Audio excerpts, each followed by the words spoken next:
अली भाई ये क्या कर रहे हैं आप यार? ये मैं क्या कर रहा हूँ? खाना खा रहा। ये क्या खाना है? तो फेरा ये नान और साथ चावल। मेरा नान और सालन खाने का दिल था, ठीक है। सालन मिला नहीं, बिरयानी पड़ी थी, तो मैंने सोचा बिरयानी को या सालन समझ के उसके साथ नान खाया। कोई है दुनिया में जो ये काम करता हो? मैं कर रहा हूँ ना अभी आपके सामने। आपने खाना? खा लेंगे। हाँ, मैं तो खाता रहता हूँ, मैं तो खाता रहता हूँ। खा के दिखाएं, 1000 रुपए दूंगी। आप खाएंगी मेरे साथ?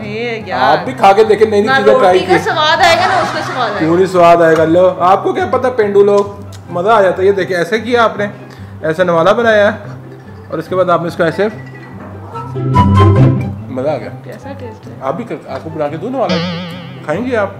नहीं नहीं, ट्राई करें। पता नहीं कौन लोग हैं जो ये खाते हैं। मैं खा रहा हूँ ना।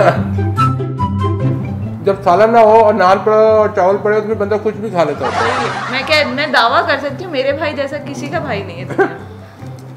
है, और भी बड़े लोग खाते होंगे मेरी तरह। अच्छा, बोटी भी तोड़ेंगे अब इसके साथ? ये आ गया ना, ये देखिए।